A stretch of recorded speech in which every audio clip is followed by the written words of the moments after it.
ஃப்ரெண்ட்வுட்ஸ் நேயர்களுக்கு வணக்கம். தேர்தல் நெருங்கியாச்சு. அதிமுகவுக்கு ஒரே குடைச்சல் மேல குடைச்சல். பாஜக ஒரு பக்கம் குடைச்சல் கொடுத்திருந்தாலும், கூட்டணிக்குள்ள யாரும் வரமாட்றாங்களே அப்படின்ற ஒரு கவலை எடப்பாடி பழனிசாமிக்கு பெரும் கவலையா இருக்கு. இதனால அவர சந்தோஷப்படுத்தணும் அப்படின்றதுக்காக எடப்பாடி பழனிசாமிக்கு நெருங்கிய முன்னாள் அமைச்சர்கள்லாம் இருப்பாங்கல்ல, அவங்கெல்லாம் தலகாலு பூரி தெரியாம எல்லாரும் என்ன பண்றாங்க, எப்படியாவது நான் தலைவரை வந்து சந்தோஷப்படுத்திடணும்பா, எப்படியாவது அவர்கிட்ட போயிட்டு நல்ல பேர் வாங்கிடணும். அதுக்காகவே ஒவ்வொருத்தரும் முனைப்பா என்ன பண்றாங்க, பூந்து விளையாடுறாங்க. இதுல நீங்க வந்து பாத்தீங்கன்னா எடப்பாடி பழனிசாமி மட்டும் எடுத்துக்கிட்டீங்கன்னா அவரை நம்பி யாருன்னா கூட்டணிக்குள்ள வருவாங்களா அப்படின்னா யாரும் வர்றதுக்கு தயாராகவே இல்லை. ஏன்னா கடந்த காலங்கள் எடப்பாடி பழனிசாமி எப்படியெல்லாம் கடந்து வந்திருக்கிறாரு, எந்தெந்த கேரக்டர் அவர் மாறி மாறி வந்திருக்கிறாரு அப்படின்னா அவரே திரும்பி பார்த்தா கூட சை இந்த அளவுக்கு நம்ம கடந்து வந்திருக்கிறோமா அப்படின்னு நினைக்கிறதுக்கு வாய்ப்புகள் இருக்கு. ஏன்னா தமிழ்நாட்டு அரசியல்ல எடப்பாடி பழனிசாமி கடந்து வந்த பாதைகள் அந்த மாதிரி ஒரு பாதைகளா தான் இருக்குது. சோ இதுல விஜய உள்ள கொண்டு வரணும் அப்படின்னு ரொம்ப முனைப்பா இருந்தாரு. அது ஃபெயிலியரா போயிருச்சு. அடுத்தபடியா கூட இருக்கிறவங்களே தக்க வச்சுக்கினாங்களா அப்படின்னா இல்லவே இல்லை. அது தேமுதிகவா இருக்கட்டும், புதிய தமிழக கட்சியா இருக்கட்டும், யாருமே தக்க வைத்துக்கிறதுக்கு எடப்பாடி பழனிசாமிக்கு ஒரு திராணி இல்ல அப்படின்னு கூட எடுத்துக்கலாம். ஏன்னா தேமுதிக கூட எந்த அளவுக்கு துரோகம் பண்ணாரு அப்படின்னு தேமுதிக வெட்ட வெளிச்சமா உரிச்சு காட்டினாங்க. சோ இப்படியா இருக்கும் பொழுதுதான் தமிழக வெற்றி கழகத்தை உள்ள கொண்டு வர முடியல, தேமுதிகவும் தக்க வச்சுக்க தெரியல. சோ இவங்க ரெண்டு பேரும் ஒன்னா சேர்ந்துருவாங்களா, தேமுதிகவும் தமிழக வெற்றி கழகமும் ஒன்னா சேர்ந்துருவாங்க அப்படின்னு தான் பேசப்பட்டது.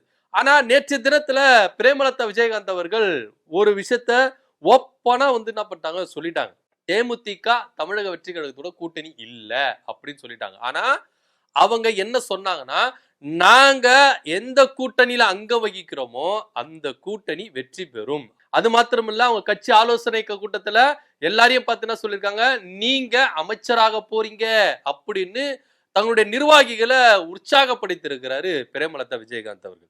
என்ன சொல்ல வர்றாரு பிரேமலதா விஜயகாந்த் அப்படின்னா, நிச்சயமா நாங்க எந்த கூட்டணியில அங்க வகிக்கிறோமோ அந்த கூட்டணி வெற்றி பெறும் ஒண்ணு. இன்னொன்னு ஆட்சியிலும் அதிகாரத்திலும் பங்கு வேணும். இந்த ஒரு விஷயத்த முன்னெடுத்துதான் அவங்க என்ன பண்றாங்க பேசுறாங்க. தங்களுடைய நிர்வாகிகள் கிட்ட, செய்தியாளர்கள் கிட்ட, பொதுவெளி கிட்ட பேசுறாங்க. சோ இப்படியா இருக்கும் பொழுது தமிழக வெற்றி கழகத்தோட கூட்டணி வைப்பாங்கப்பா. ஏன்னா தமிழக வெற்றி கழக தலைவர் விஜய் அவர்கள் ஆட்சியிலும் அதிகாரத்திலும் பங்கு, எங்களை நம்பி நான் முதலமைச்சர் வேட்பாளர், என்னை நம்பி யார் ஏத்துன்னு வரீங்களோ அவங்களுக்கு ஆட்சியில் அதிகாரத்திலும் பங்கு தரேன் அப்படின்னு தான் விஜய் அவர்களுடைய வெளிப்படையான ஒரு ஸ்டேட்மெண்டா இருக்கு. ஒருவேளை பிரேமலதா விஜயகாந்த் அவர்கள் விஜய் சொன்னதை வச்சு இவங்க வந்து ஆட்சியிலும் அதிகாரத்துல பங்கு கொடுக்குற கூட்டணியில இருப்போம் அப்படின்னு சொல்றாங்களா தெரியல. ஏன்னா திமுகவும் இது கூட்டணி ஆட்சிக்கு அப்படின்ற ஒரு விஷயத்துக்கு ஒத்து வரல.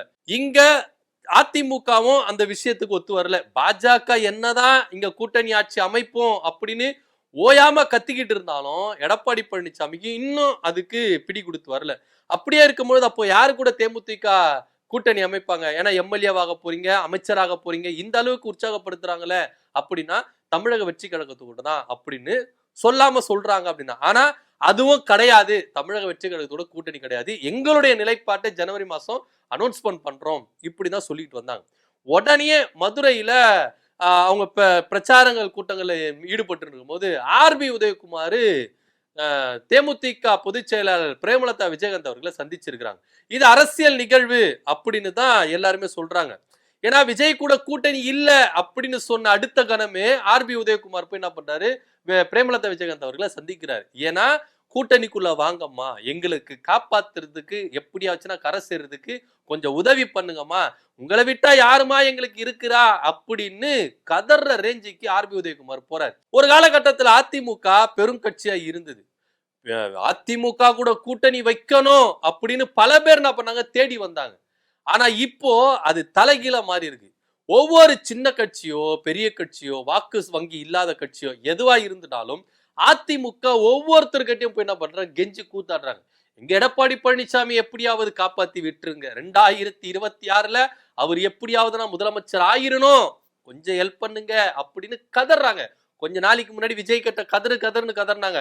அது எல்லாத்தையும் நம்ம பார்த்தோம். எப்பா விஜய் அவர்களே நீங்க கூட்டணிக்கு வந்துருங்க, இல்ல 2026ல திமுக உங்களை அழிச்சிரும் பயனா காட்டினார் ஆர்பி உதயகுமார்.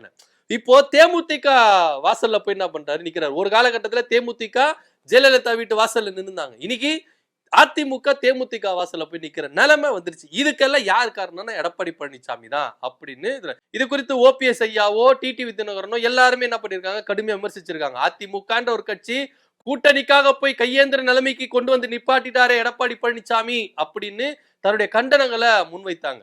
இப்படியா இருக்கும் பொழுதுதான் தேமுதிக கூட்டணிக்கு அதிமுக கூட ஒத்து வருவாங்களா அப்படின்னா அது ஒரு பெரிய கேள்வி, சந்தேகம். ஏன்னா 2025 ராஜ்யசபா சீட்டு தருவீங்க அப்படின்னு சொன்னதுனாலதான் 2024 நாங்க கூட்டணி வச்சோம். ஆனா நாங்க அப்படி ஒண்ணு எழுதி கொடுக்கலையே, எழுதி கொடுத்தா பத்திரத்தை காட்டுங்க அப்படின்னு அந்தர்பல்ட்டி அடிச்சாரு எடப்பாடி பழனிசாமி. கடைசி வரைக்கும் ராஜ்யசபா சீட்டு கொடுக்கவே இல்லை. இந்த பக்கம் கதறுன்னு கதறினாங்க.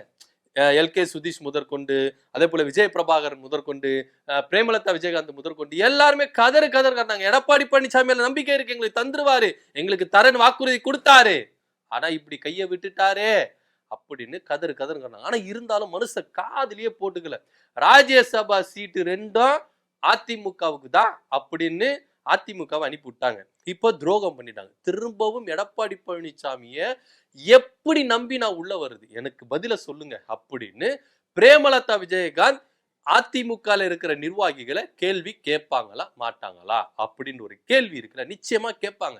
எதை நம்பி நான் உள்ள வருதுங்க, ராஜ்யசபா சீட்டு தரேன்னு சொல்லிட்டு தரவே இல்லை, இப்ப எதை நம்பி நான் உள்ள வருது அப்படின்னு தான் அவங்க கேள்வி கேட்பாங்க. ஆனா அதுக்கு ஒரு செக் வச்சிருக்காங்க பிரேமலதா விஜயகாந்த். ஏன்னா நாங்க கூட்டணிக்குள்ள வரணும்னா எங்களுக்கு அமைச்சரவை பதவி வேண்டும், எங்களுக்கு அமைச்சர் பதவி கொடுக்கிற மாதிரி நீங்க இருந்தா நாங்க கூட்டணிக்குள்ள வரோம். ஆனா இந்த தடவை அதிமுகவை நம்பி ஏமாறதுக்கு தயாரா இல்ல, எல்லாமே எழுத்துப்பூர்வமா அக்ரிமெண்ட்ல இருக்கணும் அப்படின்ற ஒரு தகவலும் இங்க பரவிட்டு இருக்கு. ஏன்னா பிரேமலதா விஜயகாந்த் இந்த தடவை மிஸ் பண்ண மாட்டாங்க.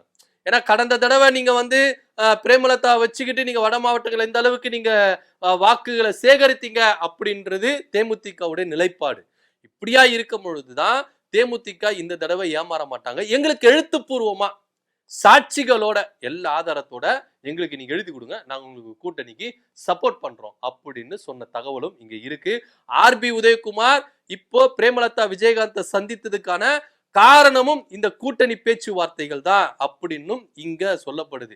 ஏன்னா விஜய் கூட கூட்டணி இல்ல அப்படின்னு சொன்ன அடுத்த கணமே ஆர்பி உதயகுமார் பிரேமலதா விஜயகாந்தை சந்திக்கிறாருன்னா இது நட்பு ரீதியான சந்திப்பு இல்ல. நட்பு ரீதியா சந்திக்கணும்னா எப்படி வேணாலும் சந்திச்சிருக்கலாம்.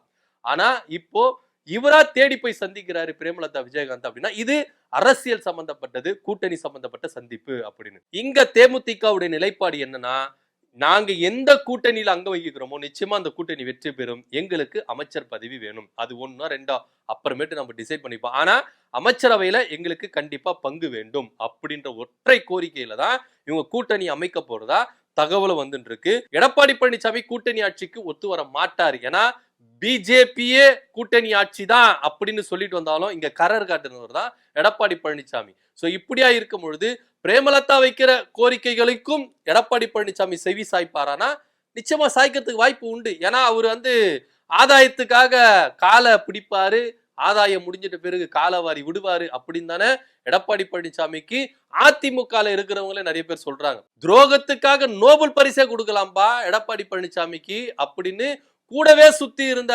செங்கோட்டையன் அவர்கள் தெல்ல தெளிவா சொல்லிட்டாரு. இப்படியா இருக்கும் பொழுதுதான் எடப்பாடி பழனிசாமி, இப்படியா இருக்கும் பொழுதுதான் பிரேமலதா வைக்கிற அந்த ஒற்றை கோரிக்கைக்கு எடப்பாடி பழனிசாமி ஒத்து வருவாரா மாட்டாரா, கூட்டணி ஆட்சி முறைக்கு அதாவது தேமுதிக கேட்கிற மாதிரி அமைச்சர் பதவி கொடுப்பாரா மாட்டாரா, இதை பத்தியோட கருத்து என்ன அப்படின்னு கீழே கமெண்ட் பண்ணுங்க. நன்றி, வணக்கம்.